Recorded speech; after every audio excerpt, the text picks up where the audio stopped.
வணக்கம். வாரம் வாரம் சனிக்கிழமை நம்ம வந்து ஜோஹோ மீட்டிங் வச்சிருக்கிறோம். ஜோஹோ மீட்டிங்ல மார்க்கெட் பத்தி நம்ம டிஸ்கஸ் பண்றோம். இது மற்ற ஜூம் மீட்டிங்கோ இல்லை ஜோஹோ மீட்டிங் மாதிரியோ இருக்காது. முடிச்சுட்டு எண்டில் வந்து இவ்வளவு பணம் கட்டு, அது இந்த டைம்குள்ள கட்டு, உனக்கு இந்த டிஸ்கவுண்ட் கொடுக்குறேன், இந்த ப்ராடக்ட் விற்கிறேன், அந்த சமாச்சாரமே கிடையாது. அடுத்த வாரம் மார்க்கெட் எப்படி இருக்கும், செக்டர் வைஸ் எது எது நல்லா இருக்கும், என்னென்ன ஸ்டாக் வந்து எப்படி போகும்ன்றது நம்ம டிஸ்கஸ் பண்றோம். டெஃபினட்டா எண்ட் ஆஃப் த இதுல வந்து ஒரு 8-10 ஸ்டாக்கை பத்தி நம்ம டிஸ்கஸ் பண்ணுவோம். அது அடுத்த வாரத்துக்கான ஆப்பர்ச்சுனிட்டியா இருக்கிறதுக்கான சான்சஸ் இருக்கு. இந்த ப்ரோக்ராம் வரும் சனிக்கிழமைக்கு சாயந்தரம் 6 மணிலேருந்து 9 மணி வரைக்கும் இருக்கும். ஒன்று. ரெண்டாவது, இதுக்கான ரெக்கார்டிங்ஸ் நிச்சயமா கிடைக்கும். நிறைய பேர் வந்து கேட்கறது, என்னால ப்ரோக்ராம் பார்க்க முடியல, சனிக்கிழமைக்கு சாயந்தரம் 6 மணிக்கு எனக்கு வேற வேலை இருக்கு, இந்த ரெக்கார்டிங்ஸ் வாங்கிக்கலாம். ரெக்கார்டிங்ஸ் உங்களுக்கு ஷேர் பண்ணப்படும். ஸோ யார் யாரெல்லாம் கலந்துக்கிறீங்களோ அவங்க எல்லாருக்குமே வந்து இந்த வீடியோ ரெக்கார்டிங்ஸ் இருக்கும். ரொம்ப இன்ட்ரெஸ்டிங்காக இருக்கும். நிறைய விஷயங்கள் அங்கே டிஸ்கஸ் பண்ணலாம். யூடியூப்ல ஓப்பனாக பப்ளிக்காக பேச முடியாத விஷயங்கள் ப்ரைவேட் குரூப்ல வந்து நிறைய ஈஸியாக நம்ம பேச முடியும். இன்ட்ராக்ஷன்ஸ் இருக்கும் அண்ட் டெஃபினட்டாக நிறைய நாலேஜ் ஷேரிங் இருக்கும். நீங்கள் பண்ண வேண்டியதெல்லாம் ரொம்ப சிம்பிளானது. ரேசர் பே லிங்க் இருக்கு டிஸ்கிரிப்ஷன்ல. அந்த லிங்கை கிளிக் பண்ணுங்க. கிளிக் பண்ணிட்டு 199 ருபீஸ் பே பண்ணுங்க. பே பண்ணிட்டு அதுக்கான ஸ்கிரீன்ஷாட் எடுத்து எங்களுக்கு வாட்ஸ்அப்ல ஷேர் பண்ணுங்க. 9444468888. இது ஏன்னு சொன்னால் நிறைய பேர் வந்து வாட்ஸ்அப் மூலமா எனக்கு லிங்க் அனுப்புன்றீங்க. அந்த ஒரு ரீசனால் தான் நாங்கள் இது கேட்குறோம். இல்லைன்னு சொன்னால் உங்களோட இமெயில் இருக்கு, மற்றது எல்லாமே இருக்கு, உங்க லிங்க் உங்க இமெயிலுக்கு எல்லாமே வந்து சேரும். ரொம்ப சிம்பிளான விஷயம் இல்லை. வாங்க வரும் சனிக்கிழமைக்கு நிறைய விஷயத்த நம்ம டிஸ்கஸ் பண்ணலாம். நிஃப்டி லெவல்ஸ்ல வந்து நான் டிசைசிவா வந்து நான் சொல்லியிருந்தேன் 21,500 அதை உடைக்கிட்டோம். அதுக்கப்புறமா கீழே 21,000 லெவலை உடைக்கிட்டோன்னு. அதே மாதிரி அப்சைட் நீங்க எடுத்துக்கிட்டீங்கன்னா 21,820 அந்த லெவலை உடைக்கிட்டோம். அதுக்கப்புறமா பார்த்துக்கலான்றது நம்ம சொல்லியிருந்தோம். ஆனா ஞாபகம் வச்சுங்க, டவுன் சைட்ல வந்து 19,885 ஒரு மேஜர் மேஜர் மேஜர் சப்போர்ட்டா இருக்கிறதுக்கு வாய்ப்புகள் உண்டு. பட் அதுக்கு நடுப்புற நிறைய சின்ன சின்ன சின்ன சப்போர்ட் எல்லாமே இருக்கு. இதெல்லாமே உடையிட்டும் அதுக்கப்புறமா நம்ம பார்த்துக்கலாம். மார்க்கெட் ஏன் ஒரு நாள் மேல ஒரு நாள் கீழேன்றது நீங்க எடுத்துக்கிட்டீங்கன்னு சொன்னால் மோர் ஆஃப் இந்த ஓப்பன் இன்ட்ரெஸ்ட் சிச்சுவேஷன் தான். எப்பயுமே வந்து இந்த ஸ்மார்ட் மணி ஆகட்டும், HNA ஆகட்டும், எங்க அட்டாக் பண்ணுவாங்கனால் எங்க கும்பல் ஜாஸ்தி இருக்கோ அவங்கள கம்கணும் தான் பார்ப்பாங்க. பேசிக்கா நீங்க எடுத்து பாருங்களேன், இனிஷியலா ஒரு லெவல் கீழே வந்தப்ப, நான் வந்து இன்னைக்கு சார்ட் நான் போடல, அந்த லெவல் வந்தப்ப எல்லாருமே வந்து ஷார்ட்ல இருந்தாங்க. ஸோ எப்பயுமே வந்து ஒரு புல் பேக் வரதான் செய்யும். ஒரு ஃபால் வந்துச்சுன்னா ஒரு புல் பேக் வரும். அந்த புல் பேக் எவ்வளோ, 61.8, அந்த 61%, 62%க்கு மேல கிராஸ் ஆச்சுன்னா அது வந்து கரெக்ஷன் சொல்ல முடியாது, ரிவர்ஸ் ஆயிடுச்சுன்றது நம்ம சொல்லலாம். இந்த ரீசெண்ட் ஹை நீங்க எடுத்து பார்த்தீங்கன்னா அதே அந்த 0.5%ல தான், 50% தான் ரிட்ரேஸ்மெண்ட் ஆயிருந்துச்சு. அடுத்த நாள் ஹைல ஓப்பன் ஆகி கீழே தான் வர ஆரம்பிச்சிச்சு. அடுத்த நாள் அது ஒரு இன்ட்யூஷன் நம்ம எடுத்துக்கலாம், இல்லை அது ஒரு ஸ்ட்ரென்த் நம்ம எடுத்துக்கலாம், இல்லை ஹையர் ப்ரைஸ்ல வந்து ப்ராஃபிட் புக்கிங் நடந்துச்சுன்றது எடுத்துக்கலாம். பட் மார்க்கெட் கீழே வந்துச்சு. இதுக்கு வந்து நிறைய காரணங்கள் சொல்லலாம்.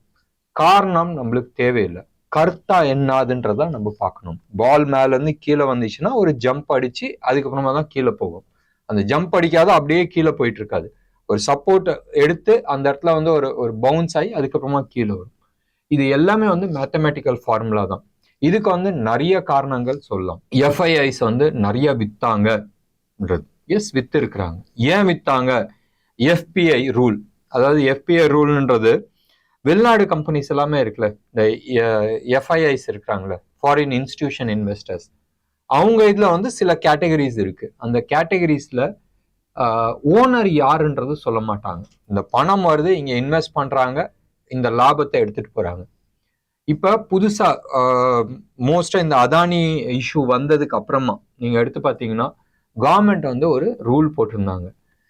ஒரு கம்பெனியில ஒரு சில இந்த FPI அமௌண்ட்ஸ் எல்லாமே இருக்குல்ல, அவங்க வந்து சில இதுல வந்து ஒரு சில கம்பெனியில ஹையர் கான்சென்ட்ரேஷன்ல வந்து அமௌண்ட் வச்சிருப்பாங்க. அது மாதிரி கம்பெனிஸ் எல்லாமே, சப்போஸ் அதானி குரூப்பே எடுத்துக்கலாமே, அதானி குரூப்ல மாரிஷியஸ்ல இருந்து வந்த சில ஃபண்டு தான் வந்து மேஜர் ஷேர் வச்சிருந்தாங்க. இப்ப அந்த ஃபண்டு வந்து யார் அதோட கடைசி ஓனர்னு சொல்றத யாருக்கு அந்த லாபம் போய் சேருதுன்றது டிக்ளேர் பண்ணுன்றது இங்க சொல்லியிருந்தாங்க. அதுக்கு வந்து இந்த ஜனவரி 31 வந்து லாஸ்ட் டேட்டா இருந்துச்சு.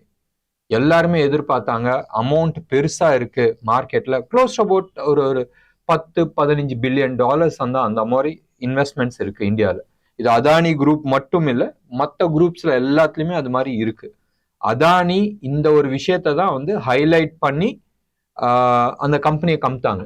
பட் இது ஏந்திரிச்சு நின்றுடுச்சு. அவங்களோட பிரச்சனை என்னதுன்றது நம்ம அந்த டீட்டெயில்ஸ்குள்ள நம்ம போக வேணும், போனால் டிவியேட் ஆயிடும். இப்போ வந்து எல்லாருமே வந்து என்ன சொல்றாங்கன்னா ஒரு 10 பில்லியன் டாலர்னா ஆல்மோஸ்ட் ஒரு 80-85,000 கோடி. இந்த அமௌண்ட் வந்து இது மாதிரி கம்பெனில வந்து எடுத்தாகணும். அப்படி எடுக்கும் போதும் மார்க்கெட் சரியறதுக்கான வாய்ப்புகள் இருக்குன்றது ஒரு சைடு ஓடிட்டு இருக்கு. இதனாலதான் மார்க்கெட் கீழே உழுவுதுன்றாங்க. பட் காரணம் என்ன இதுன்னு சொல்றாங்க. பட் கரெக்டா என்னது, வேவ் 3 முடிஞ்சிருச்சு, வேவ் 4க்கு வந்து கீழே வந்தாகணும். இல்ல வேவ் 5 முடிஞ்சிருச்சு, பெருசா வந்து கீழே விழுகணும். அது வேவ் 3 முடிஞ்சு கீழே வருதா இல்ல வேவ் 5 முடிஞ்சு கீழே வருதான்றது கீழே அந்த 21,000 லெவலை எவ்வளவு தூரம் உடைக்குதுன்றது பேஸ் பண்ணி தான் இருக்கு. இப்போதைக்கு நம்ம வந்து எடுத்துக்கிறது வந்து இது வந்து ஒரு சின்ன கரெக்ஷன், டே சார்ட்ல கரெக்ஷன். மிஞ்சி போனா ஒரு 8-10 நாள்ல வந்து இந்த கரெக்ஷன்ஸ் முடியும். அதிகபட்சம் 17 நாள் இது கரெக்ஷன்ஸ் முடிஞ்சிடும். மறுபடியும் ஒரு அப் ட்ரெண்ட் ஆரம்பிக்கும்ன்றது முடிவு பண்ணலாம். அந்த 21,000 லெவல்ல வந்து உடைச்சிச்சுன்னு சொன்னால் ப்ராபப்ளி இது டே சார்ட்டோட கரெக்ஷன்ஸ் கிடையாது. டே சார்ட்ல வேவ் 5 முடிஞ்சு கீழே போயிட்டு இருக்கு. வீக்லி சார்ட்ல வந்து கரெக்ஷன்ஸ் போயிட்டு இருக்குன்றதை நம்ம எடுத்துக்கணும். அண்ட் வீக்லி சார்ட்ல எடுத்துக்கிட்டீங்கன்னா அதே 15 இருந்து 17 வாரம். அப்ப அடுத்த 2-3 மாசம் வந்து டவுன் சைடு தான் வரதுக்கான வாய்ப்புகள் இருக்கு. இது பிரைஸ் எவ்வளவு தூரம் போகுன்றத நம்ம பேசல, டைம் கரெக்ஷன்ஸ் எவ்வளவு தூரம் ஆகும் தான் நம்ம பார்க்குறோம். நிறைய பேர் வந்து இந்த 1% மார்க்கெட் விழுந்ததுக்கே வந்து போர்ட்ஃபோலியோ வந்து ரிவ்யூ பண்ணணும்னு விருப்பப்படுறாங்க. நிறைய ஆன்லைன்ல வந்து ஆப்ஸ் இருக்கு, ஆட்டோமேட்டட் ஆப்ஸ் இருக்கு. உங்களோட போர்ட்ஃபோலியோ அப்லோட் பண்ணால் அடுத்த ஒரு 10 நிமிஷத்துல வந்து உங்களோட ரிவ்யூ வந்து அனுப்புறாங்க. இந்த ஸ்டாக்லாம் வச்சுக்கலாம், இந்த ஸ்டாக்லாம் வித்தரலாம்ன்றது ரீபேலன்சிங்ன்றாங்க. பட் அது எல்லாமே வந்து ஆட்டோமேட்டட் ப்ராசஸ். நாங்கள் உங்களோட போர்ட்ஃபோலியோவை இண்டிவிஜுவல் ஸ்டாக்காக ரிவ்யூ பண்ணிட்டு இது ஹோல்ட் பண்ணலாமா, என்ன ஸ்டாப் லாஸ், என்ன டார்கெட்ன்றதை நம்ம போட்டு கொடுக்குறோம். இது ஒரு பெய்ட் சர்வீஸாக வந்து எடுத்துகிட்டு வந்திருக்கிறோம். நிறைய பேர் வந்து ரிக்வெஸ்ட் பண்ணுறீங்க.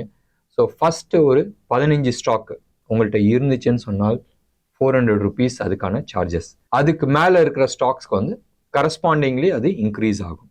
ஸோ நீங்கள் பண்ண வேண்டியது ரொம்ப சிம்பிளான விஷயம். உங்கள்கிட்ட என்னென்ன போர்ட்ஃபோலியோ இருக்குன்றது நீங்கள் ஷேர் பண்ணுங்கள். ஷேர் பண்ணோன்னே அது எவ்வளோ அமௌண்ட்ன்றது உங்களுக்கு எங்கள் டீம் ஷேர் பண்ணணும். நீங்கள் பண்ண வேண்டியதெல்லாம் ரொம்ப சிம்பிள். உங்களோட போர்ட்ஃபோலியோ முடிஞ்ச அளவுக்கு அது எக்ஸல் ஷீட்டாக இல்லை வேர்ட் டாக்குமெண்ட்டாக அனுப்புனா நல்லாயிருக்கும். அதை அனுப்பிட்டு எங்கள் டீம் வந்து உங்களுக்கு தனியாக மெசேஜ் பண்ணுவாங்க எவ்வளோ அமௌண்ட் கட்ட வேண்டியது இருக்குன்றது. அதுக்கான லிங்க்கும் வந்து ஷேர் பண்ணுவாங்க. இது மோர் ஆஃப் பர்சனலைஸ் சர்வீஸாக இருக்கும். டெஃபினட்டாக போர்ட்ஃபோலியோ வச்சிருக்கிறவங்க இந்த அமௌண்ட்டை கொடுக்கறதுக்கு யோசிக்க மாட்டாங்க. ஏன்னு சொன்னால் எக்ஸ்டென்சிவ் டைம் ஆகும். இன்டெப்த் அனலைஸ் பண்ணிட்டு என்ன பேசிஸில் அது டேல என்ன போகும், இல்லை அடுத்த ஒரு 3 மாதம் 4 மாதத்தில் வந்து எவ்வளோ தூரம் போகுன்றது நம்ம ஒர்க் அவுட் பண்ணி பக்காவாக ரிப்போர்ட் கொடுப்போம். இன்ட்ரெஸ்டட் இருக்கவங்க பண்ண வேண்டியது ரொம்ப சிம்பிள். கால் பண்ணுங்க 9444468888க்கு. அவங்க உங்களுக்கு கைடன்ஸ் பண்ணுவாங்க. இப்போ மேஜர் ட்ரிகர் 2 இருக்கு. மொதல் ட்ரிகர் நீங்க எடுத்துக்கிட்டீங்கன்னா பட்ஜெட். இந்த தடவை பட்ஜெட் கிடையாது, பட்ஜெட் அக்கௌண்ட் தான் இருக்கு. மேலோட்டமா பார்த்துப்பாங்க. மே மாசத்துல வந்து ஜூன் மாசத்துல வந்து ஃபுல் பட்ஜெட் கொடுப்பாங்க. எந்த கட்சி உள்ள வரப்போதோ அவங்க வந்து கொடுப்பாங்க. இது ஒன்று. ரெண்டாவது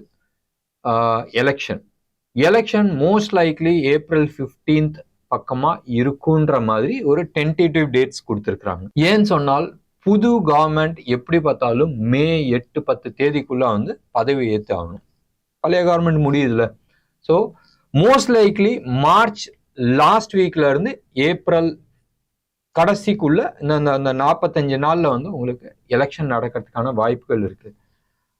ஒன் நேஷன் ஒன் ஓட்டுன்ற கான்செப்ட் இல்லாத ஸ்ப்ரெட் அவுட் பண்ணி தான் வைக்கிறதுக்கான வாய்ப்புகள் நிறைய இருக்கு. ஸோ இந்த 2 மேஜர் ட்ரிகரை தவிர வேற எதுவுமே வந்து இப்போதைக்கு கண்ணுக்கு தெரியல. ரிஸ்க் எங்க இருக்கு?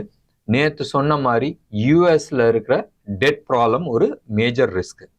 ரெண்டாவது, மூணாவது உலக போர் வந்துருச்சா இல்லையான்றது தெரியாது. ஆனா அது பாட்டுக்கு அடிச்சிட்டு இருக்காங்க. முதல்ல வந்து ஒரே ஒரு மிசைல் நார்த் கொரியா கடல்ல விட்டா கூட இந்த சைடு மார்க்கெட் வந்து ஒரு அட்லீஸ்ட் ஒரு 2% வந்து சரியும். இப்ப கடல்ல கிடையாது, எல்லா இடத்துலயும் அடிச்சிட்டு இருக்காங்க.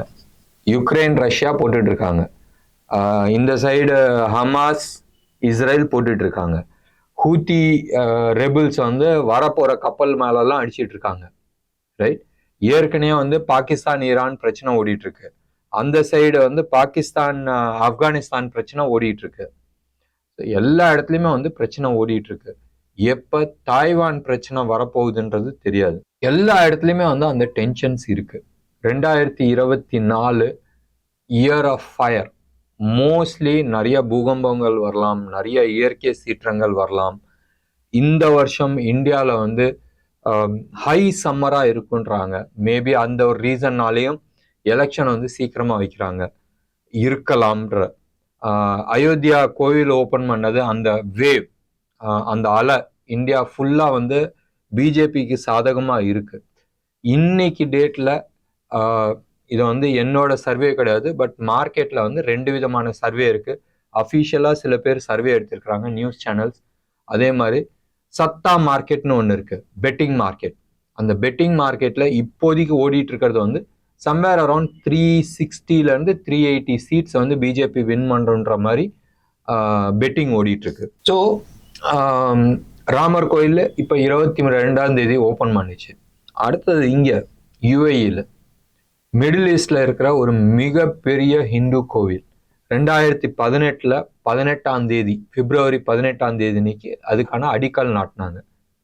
வர 14ஆம் தேதி பிப்ரவரி 14ஆம் தேதி அதுக்கான திறப்பு விழா இருக்கு.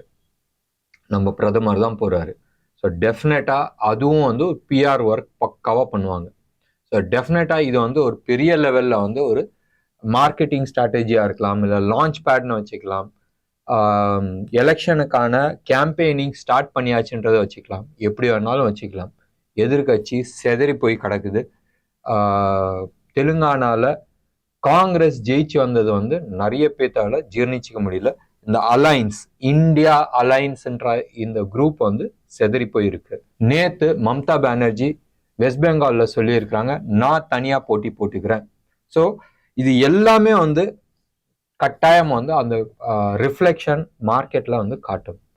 பட் ஆஸ் ஆஃப் நவ் ஞாபகம் வச்சுங்க, as of now BJP third term வரப்போறதுன்றது மார்க்கெட்ல டிஸ்கவுண்ட் ஆயிடுச்சு. அதுக்கான ரேலி முடிஞ்சிருச்சு. அதுக்கான டவுன் சைடு வரதுக்கான சான்சஸ் தான் நிறைய இருக்கு. இது மட்டும் ஞாபகம் வச்சுங்க. மார்க்கெட் பெருசா சரியறதுக்கான அரசியல்வாதிங்க டெஃபினட்டா வந்து மார்க்கெட்டை எலெக்ஷன் வலிக்காமாச்சும் சரியாத பார்த்துப்பாங்க. எலெக்ஷனுக்கு அப்புறமா என்ன ஆகுதுன்றது அடுத்த வேற விஷயம். பட் அது வரைக்குமாச்சும் சரியாத பார்த்துக்கிறதுக்கான வாய்ப்புகள் நிறைய இருக்கு. மீண்டும் நான் சொல்றேன், 21,000 லெவல்ல டிசைசிவா க்ளோஸ் ஆனால் ஒழிய நீங்க வந்து ஷார்ட் போகாதீங்க. மேபி நீங்க வந்து ப்ராஃபிட் புக் பண்ணீங்க, கொஞ்சம் லேசா வயிறு எரியும். நீங்கெல்லாம் இன்னைக்கு எடுத்து பாருங்களேன், ஐஆர்சிடிசி ஆகட்டும், இல்ல பிஎஃப்சி ஆகட்டும், ஆர்இசி ஆகட்டும், இல்ல ஐஆர்எஃப்சி ஆகட்டும், இவங்க எல்லாமே வந்து அப்பர் சர்க்கியூட்ல தான் இருந்தாங்க. அப்பர் சர்க்கியூட் ஆனா ஒரு பெரிய நல்ல ப்ராஃபிட் மார்ஜின்ல தான் இருந்தாங்க. ஸோ டெஃபினட்டா வந்து நீங்க பை பண்றீங்களா இல்லையான்றது அடுத்த விஷயம். பட் செல் பண்ணி நீங்க ப்ராஃபிட்ல இருங்க, ஷார்ட் பண்ணாதீங்க, மார்க்கெட்டை ஷார்ட் பண்ணாதீங்க. நாளைக்கு எக்ஸ்பைரி, மந்த்லி எக்ஸ்பைரி, டெஃபினட்டா ஒரு டைரக்ஷன் கிடைக்கிறதுக்கான வாய்ப்புகள் இருக்கு. லாஸ்ட் 2 டேஸே ஒரு பேய் ஆட்டம் ஆடிட்டு இருக்கு. நேத்து பெருசா கீழே விழுந்துச்சு, இன்னைக்கு அதுக்கு ஈக்குவலண்டா மேல போயிருக்கு. டெக்னிக்கலா எடுத்து பாத்தீங்கன்னா இது வந்து பியர்சிங் பேட்டர்ன். அந்த பியர்சிங் பேட்டர்ன்ல தான் நிறைய ஸ்டாக்ஸ் இருக்கு. நான் சொன்ன இதெல்லாம் இருக்குல்ல, ஆர்இசி, பிஎஃப்சி, ஐஆர்எஃப்சி, இவங்க எல்லாமே வந்து இன்சைட் பார் வந்திருக்கு. ஒரு கேப் அப் ஓப்பனிங் நேத்து பார் வந்து கம்ப்ளீட்டா வந்து இந்த பாரை ஸ்வாலோ பண்ணியிருக்கு. ஸோ தட் மீன்ஸ் இந்த பார் மேலே ஏறினதுக்கு வந்து ஸ்ட்ரென்த் கிடையாது, வால்யூமும் வந்து பெரிய வால்யூம் கிடையாததான் மேலே ஏறி இருக்கு. பட் கவனிக்க வேண்டிய விஷயம் என்னன்னு சொன்னால், இது எல்லாமே வந்து டெலிவரி பேஸ்ல தான் போயிருக்கு. பேசிக்கா நாளைக்கு எக்ஸ்பைரி, வலிக்கும். நீங்க எதுவுமே வாங்காத இருக்கிறது புத்திசாலித்தனம். இன்ட்ராடேல ஏதாச்சும் பண்றீங்களா, பண்ணீங்க. இதோட நாளைக்கு அப்புறமா ஃப்ரைடே மார்க்கெட் கிடையாது, ரைட்? ஃப்ரைடே இன்னைக்கு உங்களுக்கு 26 ஜனவரி ரிப்பப்ளிக் டே இருக்கு, ஸோ லீவு. இதோட மண்டே தான். எப்பயுமே ஃப்ரைடே இன்னைக்கு ஒரு எக்ஸ்பைரி முடிஞ்சு ஃப்ரைடே இன்னைக்கு ஒரு ட்ரெண்ட் செட் ஆகும். அந்த ட்ரெண்ட் பேஸ் பண்ணி மண்டே இன்னைக்கு ட்ரேட் பண்ணுவாங்க. பட் இந்த தர அந்த ட்ரெண்டு கிடையாது. ஒன்று. ரெண்டாவது, ஃப்ரைடே இன்னைக்கு என்ன நடக்க போதோ உலகம் மார்க்கெட்ல, மண்டே இன்னைக்கு நம்ம மார்க்கெட்ல அது ரிஃப்ளெக்ட் ஆகிறதுக்கான சான்சஸ் இருக்கு. இப்பெல்லாம் 4 நாள் லீவ் விட்டாவே தக்கு தக்கு தக்குன்னு பயமா இருக்குல்ல, என்ன பண்ணலாம், என்ன ஆயிடுமோன்றது. போர்ட்ஃபோலியோல 1%, 1.5% வந்தாவே டென்ஷன் ஆகுறாங்க. ஸோ அது மாதிரி இருக்கிறவங்க ஷேர் மார்க்கெட்ல முடிஞ்ச அளவுக்கு மேனேஜ் ஃபண்ட்ல போறது வந்து புத்திசாலித்தனமா இருக்கும். வேற யார்ட்டாச்சும் கொடுத்து மேனேஜ் பண்ணிக்க, நான் டெய்லி நான் பார்க்க மாட்டேன்றது. நம்மளுக்கு வேண்டியது வந்து 18% 20, 25%. அதுல வந்து மார்க்கெட் 2% கீழே விழுந்தா நீங்க யோசிக்க வேணாம். பெருசா வந்து ஒன்று உங்க போர்ட்ஃபோலியோட என்டையர் ஆல்ட்ரேஷன்ஸ் ஆயிட போறது கிடையாது. மைக்ரோ மேனேஜிங், அதாவது கேஷ் மார்க்கெட்ல இருக்கிறவங்க மைக்ரோ மேனேஜிங் பண்ணாதீங்க. மைக்ரோ மேனேஜிங் பண்ணும் போது என்ன ஆகும்னு சொன்னால், சின்ன சின்ன சின்ன லாபத்தை தான் நீங்க பார்ப்பீங்க. பெரிய ரேலியை வந்து பார்க்கறது மிஸ் பண்ணிடுவீங்க. வித் திஸ் ஸ்மால் நோட், உங்களுக்கு இன்னைக்கு ப்ரோக்ராம் பிடிச்சிருந்துச்சுன்னா லைக் பண்ணுங்க, ஷேர் பண்ணுங்க. டெஃபினட்டா உங்களோட கமெண்ட்டை கமெண்ட் பாக்ஸ்ல கொடுங்க. நியூஸ் எதுவும் பெருசா இல்லை, அண்ட் நியூஸ் இருந்தாலும் யாருக்குமே அதுல இன்ட்ரெஸ்ட் இருக்காது. ஸோ மீண்டும் நாளைக்கு சாயந்தரம் சந்திப்போம். நன்றி, வணக்கம்.